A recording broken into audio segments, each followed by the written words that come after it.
నీవు నేను ఎందుకు పిలువబడ్డామంటే యేసయ్యతో ఉండడానికి పిలువబడ్డాం. రెండవదిగా ఎందుకు పిలువబడ్డామంటే యేసయ్యతో కలిసి, చెప్పాలి, కలిసి నడవడానికి పిలువబడ్డాం. ఆయనతో నువ్వు కలిసి నడిస్తే ఏం జరుగుతుంది అసలు? ఏం జరుగుతుంది అసలు? ఇప్పుడు మన పిల్లలు ఉన్నారు, మన పిల్లల్ని చేయబట్టుకొని నడుస్తాం. పిల్లలు మనతో పాటు కలిసి నడిస్తే ఏమవుతుంది? కొంత దూరం పోయిన తర్వాత అలసిపోతారు. అలసిపోతే ఏమవుతుంది?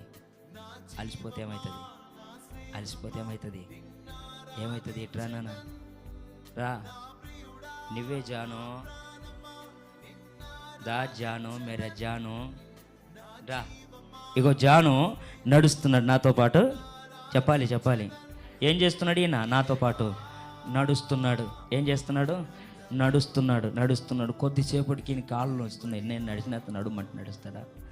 నేను నడవలేను అంటున్నాడు. నడవలేనప్పుడు నేనేం చేస్తానంటే, ఏం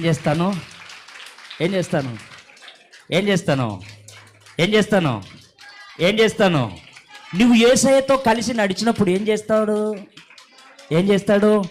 ఎత్తుకో యేసయ్యా, నన్ను ఎత్తుకో యేసయ్యా. హల్లెలూయా. చెప్పుదాం చేతులెత్తి గట్టిగా. Very good. దేవుడు నేను దీవించును గాక. దేవునికి స్తోత్రం. యేసయ్యతో కలిసి నడిస్తే ఏం చేస్తాడంటే, నడవలేక అలసిపోయినప్పుడు ఆయన నిన్ను ఎత్తుకొని నడిపిస్తాడంట. దేవునికి స్తోత్రం. అదే మాట్లాడుతాడు. అరణ్యములో మీరు నడుస్తున్నప్పుడు గద్ద తన రెక్కల మీద తన పిల్లలను మోసినట్టు నేను మిమ్మును మోయలేదా?